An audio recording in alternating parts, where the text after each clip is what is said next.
जी नमस्कार, मेरा नाम राकेश कुमार, स्वागत है हमारे यूट्यूब चैनल पे।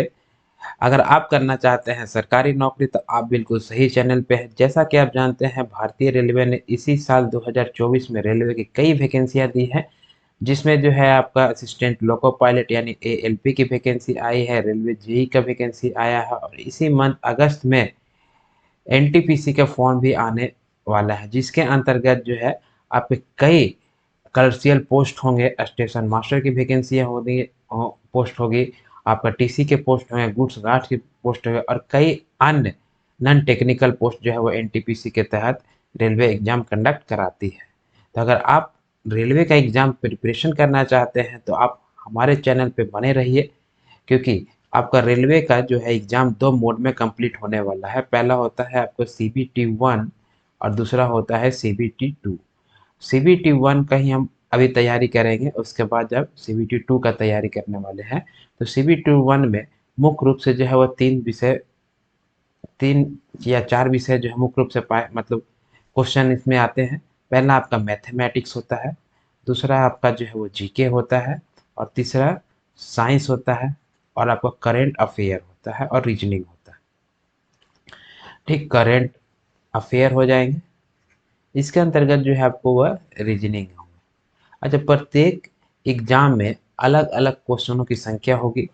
ठीक है, आप सरकारी नौकरी डॉट कॉम पर जा करके आप प्रत्येक मतलब कौन से एग्जाम में कितने क्वेश्चन पूछे हैं, क्वेश्चन की संख्या कितनी होगी, आप उसकी जानकारी आप ले सकते हैं। लेकिन मुख्य रूप से जो है वही इतना ही जो है आपको कंप्लीट करना पड़ेगा। तो हम जो है आज की क्लास में जो है जीके का सीरीज हम स्टार्ट करने वाले हैं और एक हमारा एक और सीरीज होगा जो मैथ का स्टार्ट होगा। ये दोनों कंप्लीट होने के बाद जो है वह फिर हम जीएस और रीजनिंग का भी करने वाले हैं। तो चलिए हम आज के क्लास में हम स्टार्ट करते हैं। ठीक है, जीके का सीरीज। अच्छा, जीके का सीरीज स्टार्ट करने से पहले हम बता देना चाहते हैं कि जीके का जो भी जनरल नॉलेज का जो भी होगा, हम रेलवे एसपीटी का बुक ही रेफरेंस बना के चलेंगे और इसके जितने सारे क्वेश्चन है वो हम कंप्लीट करते जाएंगे और हमारे तरफ से जो डिटेल एक्सप्लेनेशन होगा वो भी हम करेंगे। तो चलिए हम आज का क्लास स्टार्ट करते हैं और देखते हैं कि आज का क्लास हम हिस्ट्री में क्या क्या हम पढ़ते हैं। क्लियर है?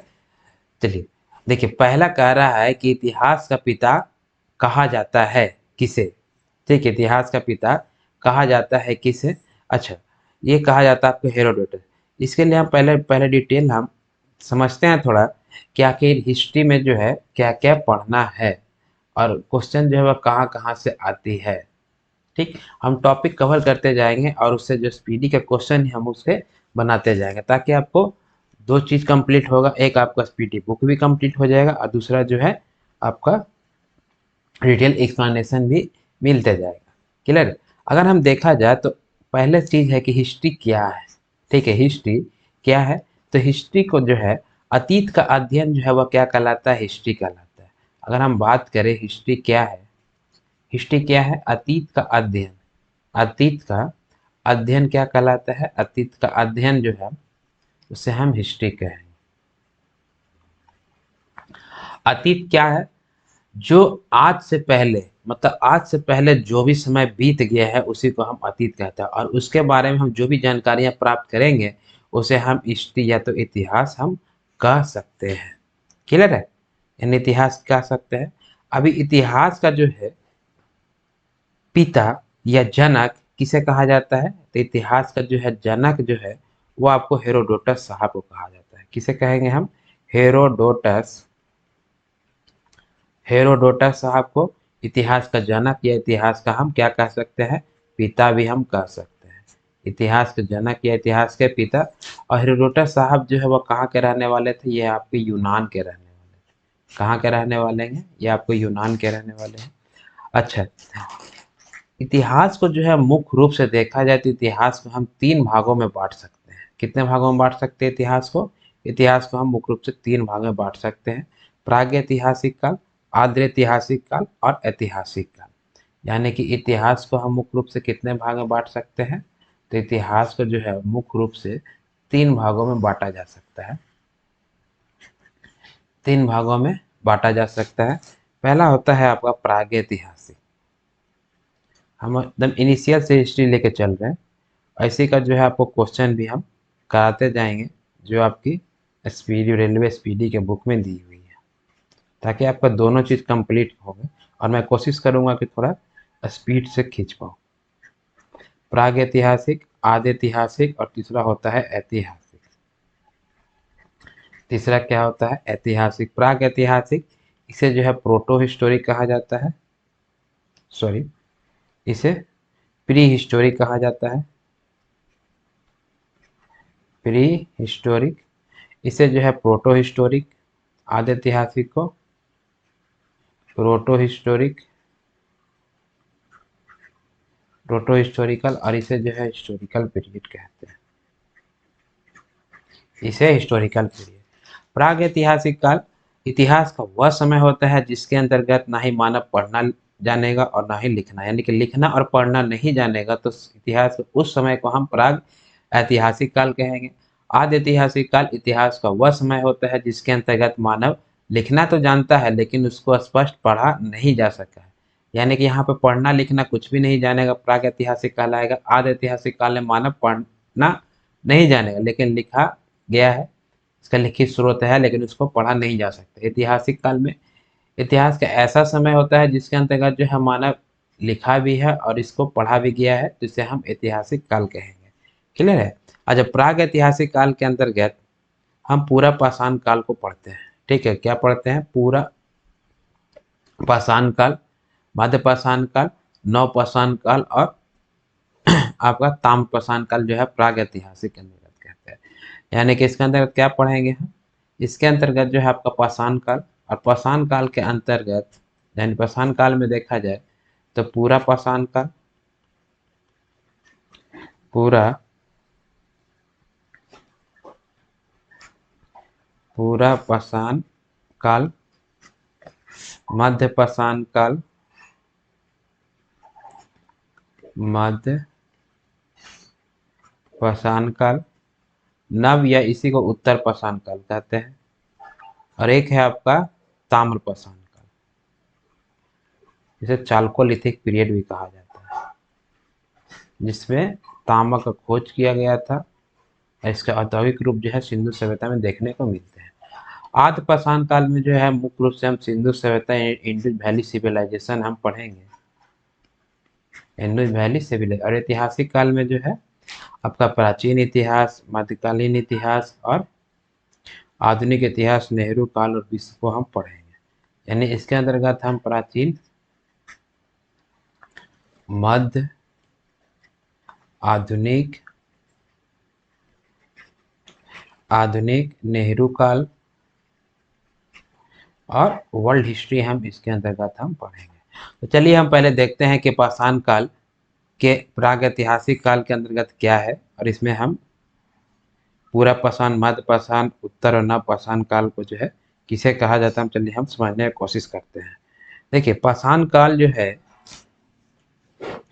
पाषाण काल, पाषाण काल इतिहास का ऐसा समय होगा जिसमें मानव जो है पत्थर के हथियार और औजार का प्रयोग करेगा, उसे हम पाषाण काल कहेंगे।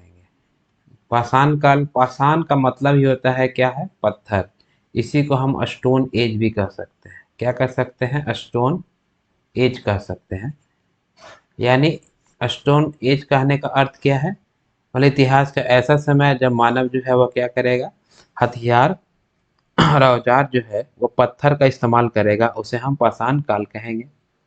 ठीक, पाषाण काल को जो है मुख्य रूप से 4 भागों में बांटा गया है। पूरा पाषाण काल, मध्य पाषाण काल, नव पाषाण काल, और चौथा हम कह सकते हैं आपका ताम्र पाषाण काल भी। तो पूरा पाषाण काल हम पॉइंट वाइज हम पढ़ते जाएंगे। पूरा पाषाण काल, क्लियर है? पूरा पाषाण काल, देखिए पूरा पाषाण काल को हम पालियोलिथिक पीरियड कहते हैं। इसे क्या कहेंगे हम? Palaeolithic period.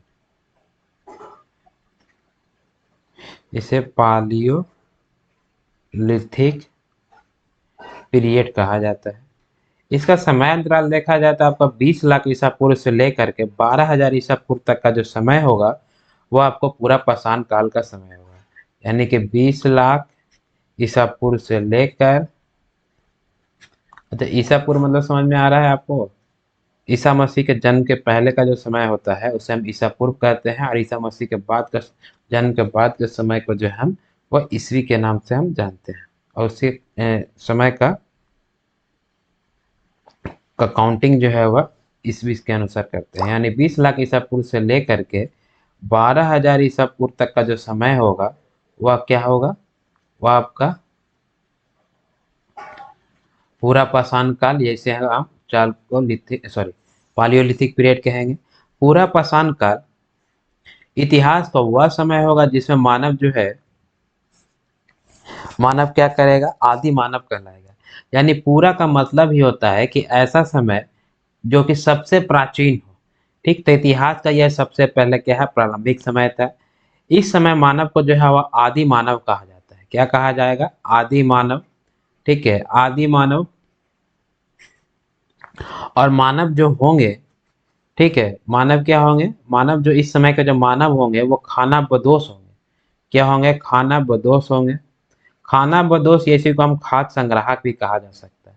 क्या होंगे? खाना बदोश होंगे, या हम इसी को हम खाद्य संग्राहक कर सकते हैं। खाना बदोश कहने का अर्थ या खाद्य संग्राहक कहने का अर्थ होता है कि उसके जीवन का एकमात्र उद्देश्य जानवरों की भांति ही अपना पेट भरना था। ठीक है, जिस प्रकार से जानवर जो है वह घूम घूम करके अपना पेट भरते हैं, उसी प्रकार से जो है वह पूरा पाषाण काल में मानव का एकमात्र कार्य क्या था? कि आप जानवरों की भांति क्या करना है? अपना पेट भरना है। अच्छा, इस समय जो है मानव की सबसे बड़ी उपलब्धि जो है वह आग का खोज है। क्या है? आग का खोज है। ठीक है, आग का खोज है। Is a very very important है, और इसको ध्यान में रखें। प्रश्न आता भी है कि आग का खोज जो है वो मानव के द्वारा किस समय किया गया था? तो आग का खोज जो है मानव के द्वारा कब किया गया है? तो पूरा पाषाण काल के समय जो है वह मानव के द्वारा आग का खोज किया गया है। क्लियर है? मानव के द्वारा आग का खोज पूरा पाषाण काल के समय में किया गया है। इसी समय जब मानव होंगे, ठीक है, वह शिकार यानी कि आखेट करना भी जानेंगे। आखेट का मतलब जो है आपका शिकार करना भी जानेंगे। और अब मानव जो है वो पत्थर के बड़े बड़े हथियार और औजार का प्रयोग करेंगे। क्या करेंगे? बड़े हथियार और औजार का प्रयोग करेंगे। मानव बड़े हथियार का प्रयोग करेंगे। इसके साथ साथ जो है वह चित्रकारी भी करना मानव सीख लेंगे। यानी कि पूरा पाषाण काल जो है वह उसे पालियोलिथिक पीरियड कहा जाता है। इस समय मानव जो है उसका समय अंतराल 20 लाख ईसा पूर्व से लेकर के 12,000 ईसा पूर्व का जो समय होता है वह पूरा पाषाण काल कहलाएगा। और यह इतिहास का सबसे प्रारंभिक समय जो है वह आपका पूरा पाषाण काल होगा। और इस समय के मानव को जो हम आदि मानव कहेंगे। मानव जो होंगे वह खाना बोधस या खाद्य संग्राहक होंगे। वह जंगलों में मतलब घूम घूम करके जो है वह खाने को इकट्ठा करेंगे, और उनका एकमात्र उद्देश्य है किसी प्रकार से पेट को जो है भर लेना है।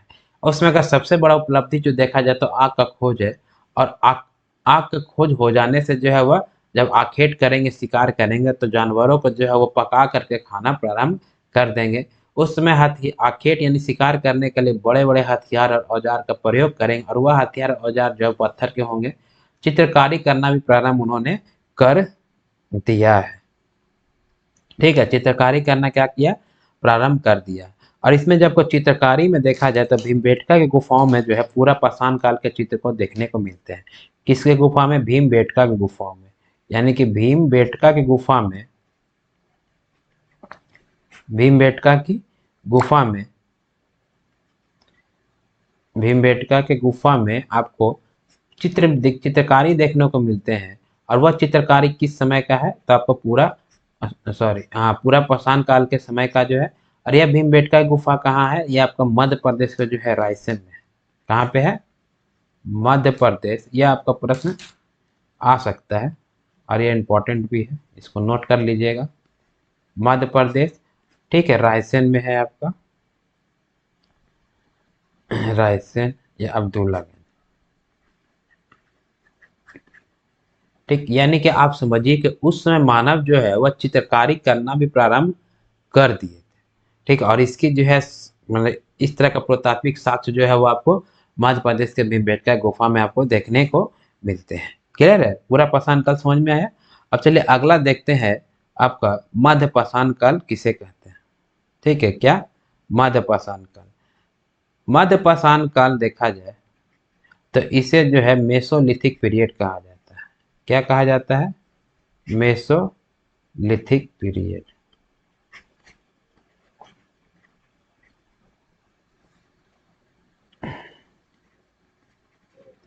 मेसोलिथिक पीरियड कहते हैं। और इसका समय अंतराल जो है, मेसोलिथिक पीरियड का समय अंतराल 12,000 ईसा पूर्व से लेकर के 12,000 ईसा पूर्व से लेकर के 10,000 ईसा पूर्व तक का जो समय होगा, 10,000 ईसा पूर्व तक का जो समय होगा, उस समय अंतराल को हम क्या कहेंगे? मध्यपाषाण काल कहेंगे। मध्यपाषाण काल में क्या इंपॉर्टेंट पॉइंट्स हैं जहां से प्रश्न आ सकते हैं? तो मध्यपाषाण काल जो है, इसका सर्वप्रथम जानकारी जो है किसने दिया था? तो जानकारी जो है वह कार्ल लायल ने दिया है।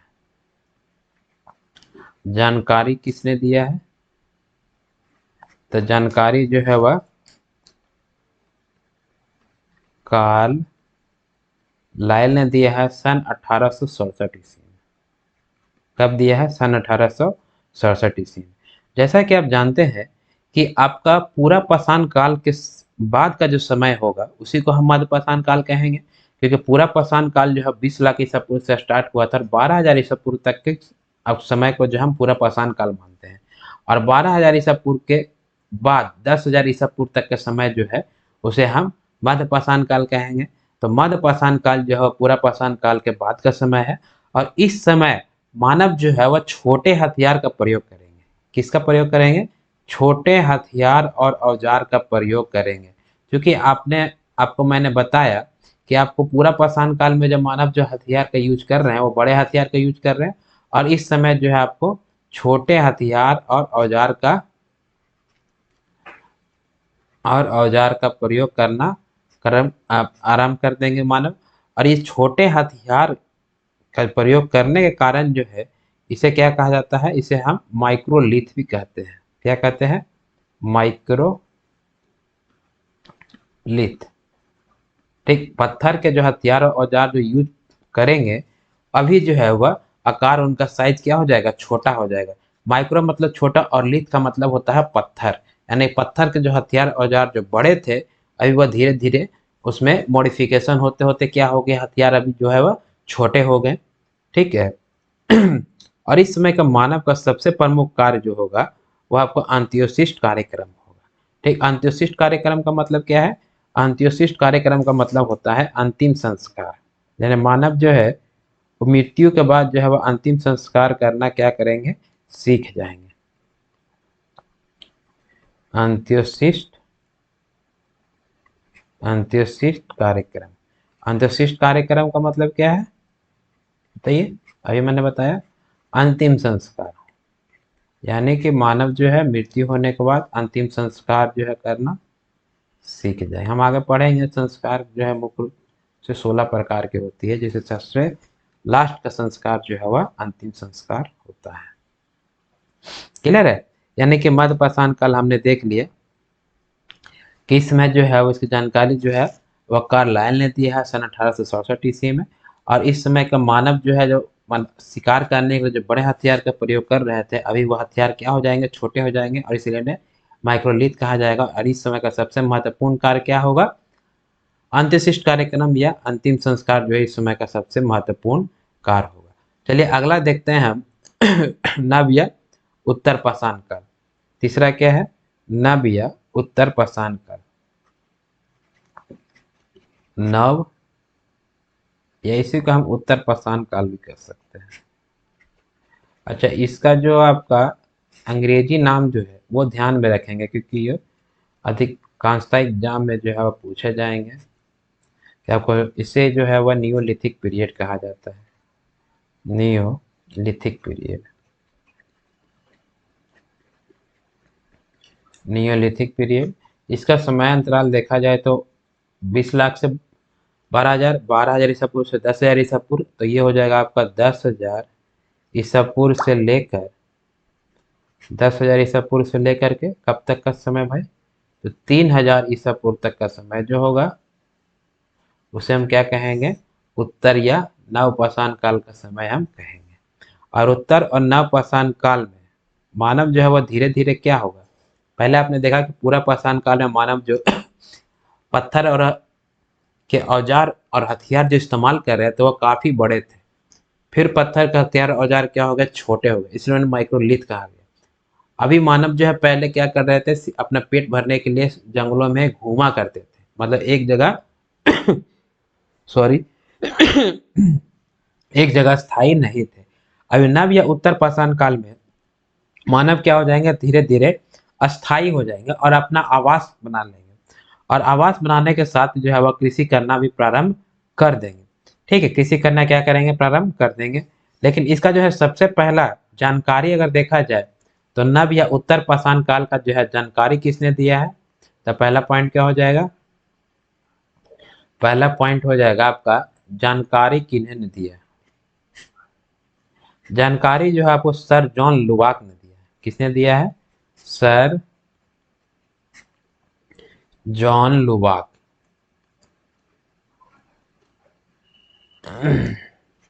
सर जॉन लुबाक ने जो है वह आपको नव या उत्तर पाषाण काल की जानकारी दी है सन 1865 ईस्वी में। कब दिया है, सन 1800 सॉरी सन 1865 ईस्वी में जो है इसकी जानकारी सर जॉन लुबाक के द्वारा दी गई है। ठीक, जैसे कि हम आपको बताया इसमें मानव क्या होगा, अस्थाई आवास बना लेगा। ठीक है, मानव क्या होगा, मानव जो है वह अस्थाई आवास बना लेता है। मैंने पहले जो जंगलों में घूम करके शिकार कर रहा था, मतलब फल फूल वगैरह कंदमूल वगैरह खाया करते थे, अभी मानव क्या करेगा, अस्थाई आवास बना लेगा। अस्थाई आवास जब बना लेगा, साथ ही साथ इसका जो है वह कृषि करना भी प्रारंभ कर देगा। ठीक है, क्या करेगा, कृषि करना प्रारंभ करेगा, पशुपालन करना भी प्रारंभ कर देगा। ठीक, कृषि करना प्रारंभ करेगा, पशुपालन करना प्रारंभ करेगा। इसके साथ साथ जो है वो पहिया और मनका का भी खोज कर लेगा। क्या करेगा, पहिया का खोज करेगा और मनका का खोज करेगा। और किसका खोज करेगा, मनका का भी खोज कर लेगा। अच्छा, इसमें देखा जाए कृषि के बारे में, तो कृषि का जो है सबसे पहले मानव के द्वारा जो कृषि जो है आपको किया गया था, वह कृषि आपको गेहूं और जौ की कृषि थी। किसी कृषि थी, जौ की कृषि और गेहूं की कृषि और गेहूं। अच्छा, यह जौ और गेहूं का जो कृषि किया गया था, ठीक है, पहला कृषि किस चीज का किया गया था, गेहूं और जौ का कृषि किया गया था। यह कृषि जो है आपको 7000 ईसा पूर्व जो है वह किया गया था। कब किया गया है, 7000 ईसा पूर्व। और यह जिस जगह पे किया गया है उस जगह का नाम जो है मेहरगढ़ था। क्या है, मेहरगढ़। और इसी मेहरगढ़ से, ठीक है, गेहूं और जौ के साथ पाए गए हैं। जो वह साथ जो है वह आज से लगभग 7000 ईसा पूर्व जो है वह गेहूं और जौ का साथ मिला है। और यह मेहरगढ़ जो है वह पाकिस्तान के बलूचिस्तान में, ठीक है, पाकिस्तान के बलूचिस्तान में सुलेमान और किरथर पहाड़ियों के बीच में कृषि की गई, जिस जहाँ की भूमि जो है काफी ज्यादा उपजाऊ थी। ठीक है, तो मेहरगढ़ कहाँ है सॉरी सुलेमान और किरथर पहाड़ियों के बीच में। कहाँ के, सुलेमान और किरथर पहाड़ियों के बीच में। और ये आपको कहाँ पे है, ये आपको पाकिस्तान के बलूचिस्तान में है। कहाँ है, पाकिस्तान के बलूचिस्तान में है। तो नवपाषाण काल जो है नियोलिथिक पीरियड, जिसे 10,000 ईसा पूर्व से लेकर के 3000 ईसा पूर्व तक का समय है। इसकी जानकारी सर्वप्रथम जो है सर जॉन लुबाक ने 1865 ईस्वी में ही दिया था। अब नवपाषाण या उत्तर पाषाण काल में मानव जो क्या होगा, वह स्थायी आवास बना लेगा, कृषि करना प्रारंभ कर देगा, साथ ही साथ जो है पशुपालन भी करेगा। अच्छा, मानव के द्वारा जो सबसे पहला जो पशु पाला गया था, वह कौन सा पशु पाला गया था, वह कुत्ता का पशु जो है वह पाला गया था। पहिया का भी खोज कर लेगा, मनका का भी साथ ही साथ इन्होंने खोज कर लिया। और कृषि में जो है सबसे पहले कृषि की गई थी आपको जौ और गेहूं कृषि की गई थी, जो 7000 ईसा पूर्व में में किया गया था। और किस स्थान पे, तो मेहरगढ़ स्थान पे किया, जो ये अधिकांशतः एग्जाम पूछे जाते हैं, जो सुलेमान और किरतक पहाड़ियों के बीच पाकिस्तान में स्थित है। और मानव के द्वारा जो सबसे पहला पशु जो पाला गया था, आपको कुत्ता पाला गया था। यहाँ तक क्लियर है। अब इसी इसी टॉपिक से जो है आपका कुछ कुछ स्थान जो है वो पूछे जाते हैं कि किस स्थान से जो है क्या साक्ष्य पाए गए हैं। ये अधिकांशतः आपको एग्जाम में आते हैं। चलिए हम वो थोड़ा सा देख लेते हैं। सबसे पहले आपको देखेंगे हम मेहरगढ़। क्या देखेंगे? मेहरगढ़। मेहरगढ़ से जो है वह क्या पाया गया? देखिए मेहरगढ़, जैसा कि हम आपको नवपाषाण काल में बता रहे थे कि यह सबसे पहले यह कहाँ है, यह आपको पाकिस्तान में है। मेहरगढ़ कहाँ है? पाकिस्तान में है। और यहाँ से जो है आपको सर्वप्रथम 7000 ईसा पूर्व, कब कब भाई? 7000 ईसा पूर्व आपको कृषि का साक्ष्य पाया गया। और कृषि में किस चीज का? तो गेहूं और जौ का साक्ष्य पाया गया। गेहूं और जौ का साक्ष्य जो है कहाँ से पाया गया है? आपका गेहूं और जौ का साक्ष्य पाया गया है कहाँ से? मेहरगढ़ से। गेहूं और जौ का साक्ष्य पाया गया है मेहरगढ़ से। और ये आपको सुलेमान और किरतक पहाड़ियों के बीच में है। ठीक है, यहाँ तक क्लियर है। दूसरा जो है आपका बुरजहोम। ठीक, और यह कृषि का सबसे पहला साक्ष्य पाया गया आपको मेहरगढ़ से। ठीक है, किस चीज का कृषि? तो गेहूं और जौ का कृषि पाया गया। दूसरा जो है आपका बुरजहोम, यह आपको कहाँ है? कश्मीर में है। बुरजहोम कहाँ है? बुरजहोम जो है आपको कश्मीर में स्थित है। यहाँ से गर्तावास का प्रमाण मिला है। यह कहाँ पे स्थित है? कश्मीर में। यह कश्मीर में आपको स्थित है। और यहाँ से किस चीज का साक्ष्य मिला है? गर्तावास का। देखिए गर्तावास का अर्थ क्या होता है? गर्ता मतलब गड्ढा और वास मतलब रहने वाला आवास। यानी कि मानव जो है वो जमीन के अंदर एक गड्ढे बना करके जो वहां पर निवास करते थे, उसी को हम गर्तावास कहेंगे। तो इस गर्तावास का साक्ष्य कहाँ से पाया गया है? बुरजहोम से। एग्जाम में प्रश्न आ सकते हैं कि आपका प्रागैतिहासिक काल में आप गर्तावास का साक्ष्य किस स्थान से पाया गया है? तो आपको गर्तावास का साक्ष्य यानी पुरातात्विक साक्ष्य जो पाए गए हैं वो आपको बुरजहोम से पाए गए हैं। ठीक, और यहीं से जो है आपका मानव के साथ कुत्ते को दफनाने का साक्ष्य पाया गया है। किसका साक्ष्य पाया गया है? मानव प्लस कुत्ता, दोनों को जो है वो एक साथ आपको दफनाने का साक्ष्य जो है वह कहाँ से पाया गया है? बुरजहोम से पाया गया है। तीसरा अगर देखेंगे तो कोल्डी हवा। देखिए कोल्डी हवा से जो है चावल का साक्ष्य पाया गया है। कोल्डी हवा से किसका साक्ष्य पाया गया है? चावल का साक्ष्य पाया गया है। अच्छा, इसमें जो है दो क्वेश्चन आता है, एक होता है प्राचीनतम और एक होता है नवीनतम चावल। कोल्डी हवा, कोल्डी हवा से किसका साक्ष्य पाया गया है? चावल का साक्ष्य पाया गया। और यह चावल का साक्ष्य जो मिला है वह आज से 6000 ईसा पूर्व का चावल है। और यह आपको प्राचीनतम साक्ष्य है। ठीक है, प्राचीनतम क्या नवीनतम क्या बता रहा हूं। यह आपको क्या है? प्राचीनतम, प्राचीनतम है, प्राचीनतम चावल का साक्ष्य है। और यह आपको उत्तर प्रदेश में है। कोल्डी हवा कहाँ है? कोल्डी हवा आपको उत्तर प्रदेश में है। यानी उत्तर प्रदेश का बेलन घाटी जिला में कोल्डी हवा पाया जाता है। और वहीं से जो है सबसे पहला चावल का साक्ष्य जो है वह पाया गया है। और यह चावल का साक्ष्य जो है वह प्राचीनतम चावल का साक्ष्य है। ठीक है, प्राचीनतम इसलिए बोल रहे हैं कि आपका जैसे कोल्डी हवा से तो चावल का साक्ष्य पाया गया है। इसके बाद देखा गया आपको लेहुरा देव में, लेहुरा देव से भी जो है वह चावल का साक्ष्य पाया गया है। लेहुरा देव, जब लेहुरा देव से चावल का साक्ष्य पाया गया तो यह देखा गया कि पहले तो पाया गया यहाँ से। ठीक है, तो यह देखा गया कि यह चावल जो है वह और पुराना है। क्या है? और पुराना है।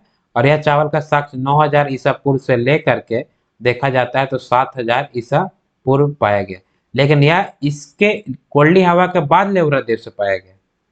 ठीक है, तो इसलिए जो है इसे हम क्या कहते हैं? इसे हम इसको प्राचीनतम यानी पुराना, और इसको जो है नवीनतम यानी इसके बाद जो इसका खोज किया गया, तो इसलिए जो है वह नवीनतम इसको कहते हैं। क्लियर है?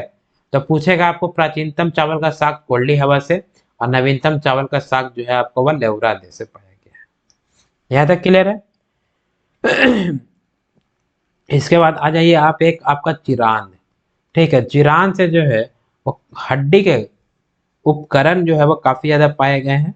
और यह आपको कहाँ पे स्थित है? तो ये आपको बिहार के सारण जिले में स्थित है। ठीक है, कहाँ पे? सारण जिले में स्थित है। और यहाँ से जो है हड्डी के प्रचुर मात्रा में उपकरण और आभूषण पाए गए। हड्डी के उपकरण पाए गए। और यह कहाँ है? ये आपको बिहार के सारण जिले में।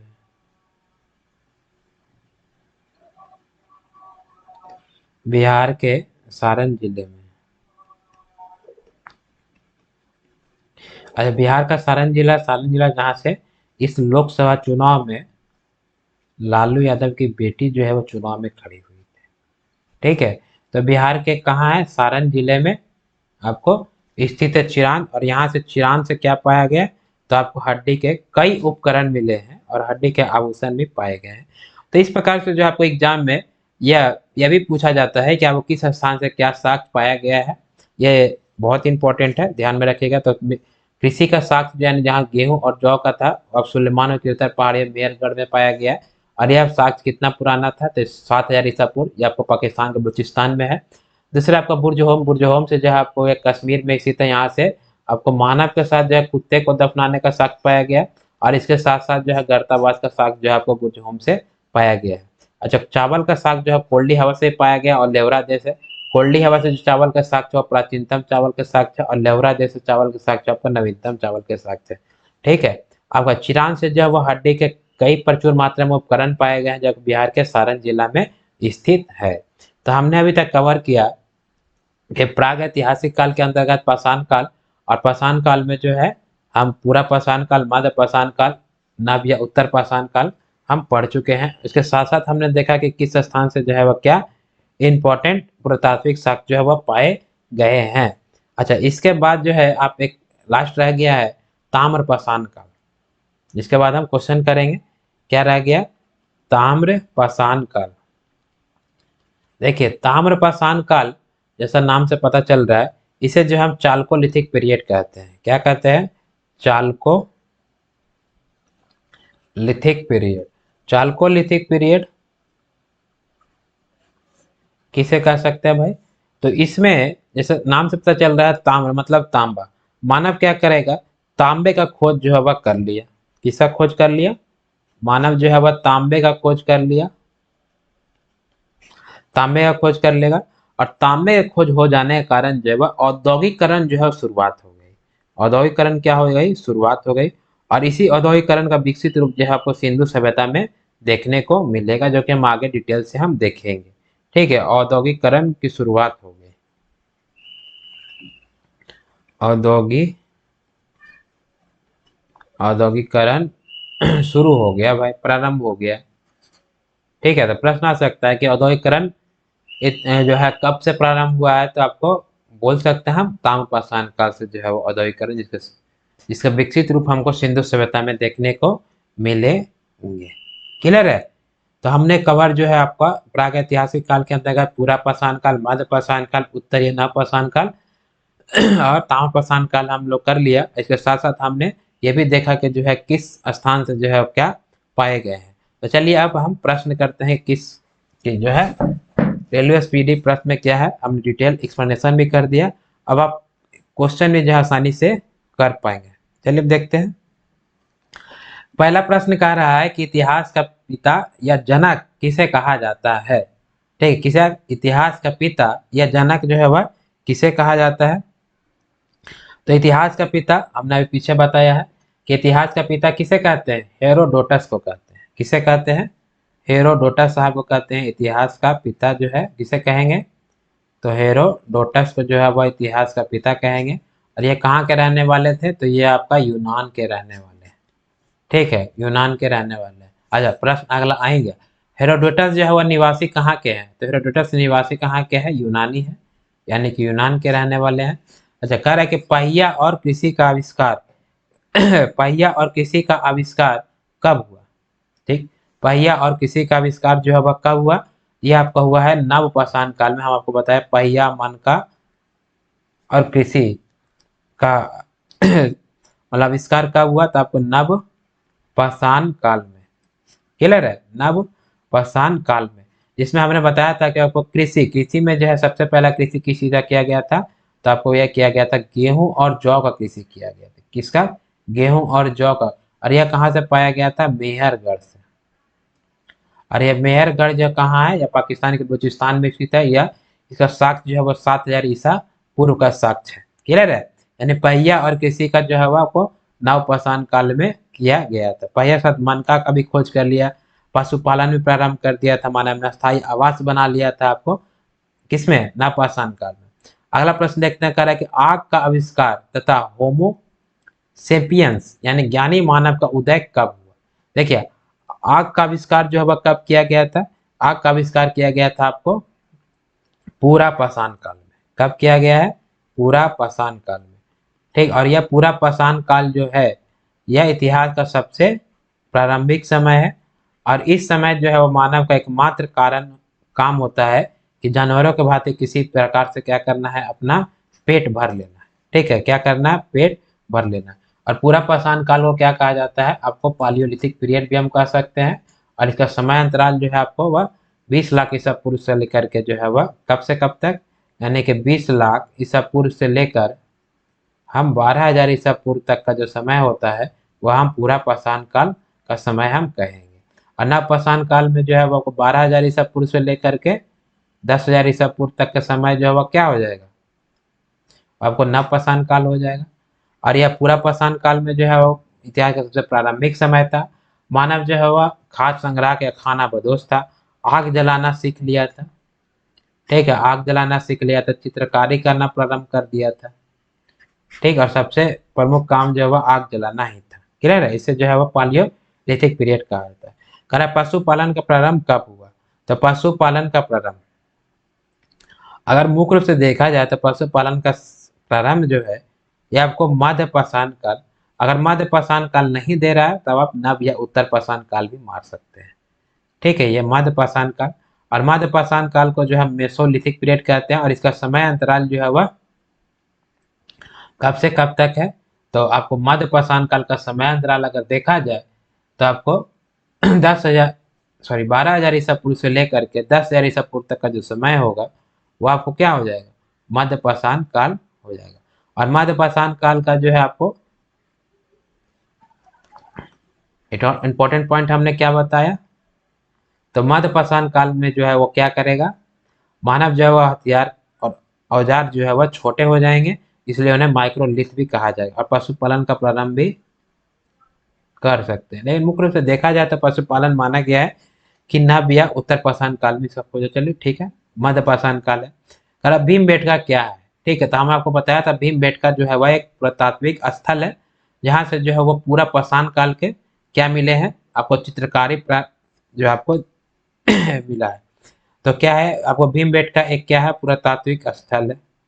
पुरातात्विक स्थल वह स्थल, मतलब पुरातात्विक उसे कहेंगे जैसे हड्डी हो गए, पत्थर हो गए, ठीक, इस प्रकार के जो साक्ष्य होते हैं उसे हम पुरातात्विक साक्ष्य हम कह सकते हैं। पुरातात्विक क्या है? स्थल है। यहाँ से क्या पाया गया है?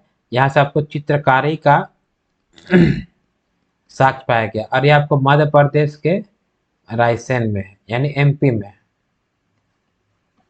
क्लियर है? अगला देखिए आएंगे, अरे भीमबेटका प्रसिद्ध है किसके लिए? तो भीमबेटका जो आपको प्रसिद्ध है गुफा गुफा शैल चित्र हेतु, मतलब शैल मतलब होता है कि आपको पत्थरों के दीवारों पे, ठीक है, आपको चित्र बना हुआ है, तो गुफा शैल चित्रों के लिए क्या है? प्रसिद्ध है। चित्रों के लिए क्या है? वह प्रसिद्ध है। कौन?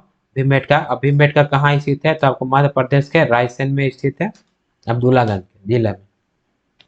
क्लियर है? चलिए अगला प्रश्न हम देखते हैं कि अगला प्रश्न क्या है। 8वां प्रश्न, ये आपको डिटेल हमने बताया है।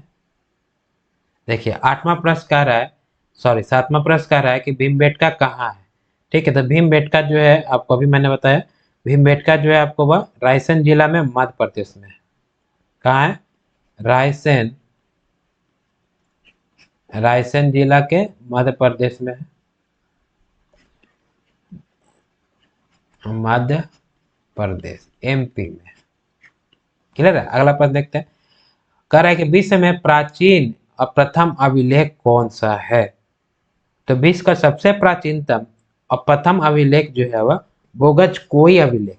ये हम आगे डिटेल से पढ़ेंगे कि अभिलेख किसे कहते हैं। अभिलेख का मतलब होता है कि पत्थर को खोद करके लिखा जाना क्या कहलाता है? अभिलेख कहलाता है। और इसमें अभिलेख में भी जो है वह कई तरह के अभिलेख होते हैं, लघु अभिलेख, स्तंभ अभिलेख, शिलालेख, क्लियर है? यानी पत्थरों को खोद करके लिखना हम क्या कहलाता है? अभिलेख कहलाता है। और विश्व में सबसे पहला अभिलेख जो है वह कहाँ का अभिलेख है? तो बोगज गोई का अभिलेख है। ठीक है, कहाँ का अभिलेख है? बोगज गोई का अभिलेख। ये बीच में क्वेश्चन घुसा दिया है तो इसलिए मैंने भी दे दिया। बोगज कोई का अभिलेख। और यह बोगज कोई अभिलेख कहाँ पे है? ये आपको एशिया माइनर में। यह कहाँ है? एशिया माइनर में।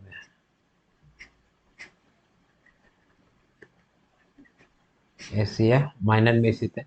और आदि मानव ने सर्वप्रथम क्या सीखा? आदि मानव ने जो है वह सर्वप्रथम जो है वह आग जलाना सीखा। क्या जलाना सीखा है? आग जलाना सीखा है। और यह आग जलाना कब सीखा? ये पूरा पाषाण काल में। और यह पूरा पाषाण काल कब का समय होता है? ये आपको 20 लाख ईसा पूर्व से लेकर के 12,000 ईसा पूर्व तक का समय जो होता है वह पूरा पाषाण काल। इसमें आग जलाना सीखेगा, चित्रकारी करना प्रारंभ करना सीख जाएगा, आपका जो है वह शिकार करना प्रारंभ कर देगा। शिकार के लिए बड़े बड़े हथियार औजार का भी प्रयोग करेंगे। मानव ने सर्वप्रथम क्या प्रयोग किया? ठीक है, तो मानव ने सर्वप्रथम प्रयोग किया किस धातु का पूछ रहा है? तो मानव ने सर्वप्रथम जो प्रयोग किया है तांबे धातु का। किस धातु का? तांबा धातु का। तांबा धातु का प्रयोग किया मानव के द्वारा। सबसे पहले पालतू बनाया गया मानव के द्वारा किस चीज को? किस पशु को? तो कुत्ता को। गाय को नहीं, किसको? कुत्ता को। और यह कब किया गया था? आपको नव या उत्तर पाषाण काल में जो है वह पशुपालन किया गया था। अच्छा, ये आपका आ गया सिंधु सभ्यता। ठीक है, जो कि अगला टॉपिक है। ठीक है, हम अगले क्लास में करेंगे। क्लियर है? फिर भी ये दो प्रश्न है इस स्लाइड में, तो हम चलिए खत्म कर देते हैं। सिंधु सभ्यता का काल जो है आपको 2500 ईसा पूर्व से लेकर के, कब से? 2500 ईसा पूर्व से लेकर के आपको 1750 ईसा पूर्व तक का जो समय होता है उसे हम सिंधु सभ्यता का समय कहेंगे। और सिंधु घाटी सभ्यता जो थी एक प्रकार की शहरी सभ्यता थी। कैसी सभ्यता थी? शहरी सभ्यता थी। और हम ऐसे एक विदाउट एक्सप्लेनेशन बताएंगे तो आप लोग को थोड़ा सा और लगेगा और मुझे भी पढ़ाने में और लग रहा है। तो इसे हम अगले क्लास में हम सिंधु सभ्यता हम डिटेल से पढ़ेंगे, जो कि आज ऐतिहासिक काल के अंतर्गत आता है। ठीक है, तो आशा करता हूँ कि आपको जो मैंने पढ़ाया, पहला तो मुख्य रूप से जो है हम स्पीडी का जो बुक है जीके का उसी को रेफरेंस लेकर के चल रहा है। उसके साथ साथ जो है हम मेरे तरफ से जितना डिटेल एक्सप्लेनेशन हो सकता है और उस टॉपिक को पकड़ के या उस क्वेश्चन को इर्द गिर्द जितने सारे क्वेश्चन पूछे जा सकते हैं वो हम डिटेल एक्सप्लेनेशन हम कर मतलब करते हैं। ठीक है, तो अगर यह क्लास आपको अच्छा लग रहा है तो क्लास को लाइक कीजिए, आपको क्लास को शेयर अपने दोस्तों के साथ भी शेयर कीजिए और चैनल को सब्सक्राइब करना ना भूलें। फिर मिलते हैं हम अगले क्लास में, तब तक के लिए जय हिंद, जय भारत, नमस्कार।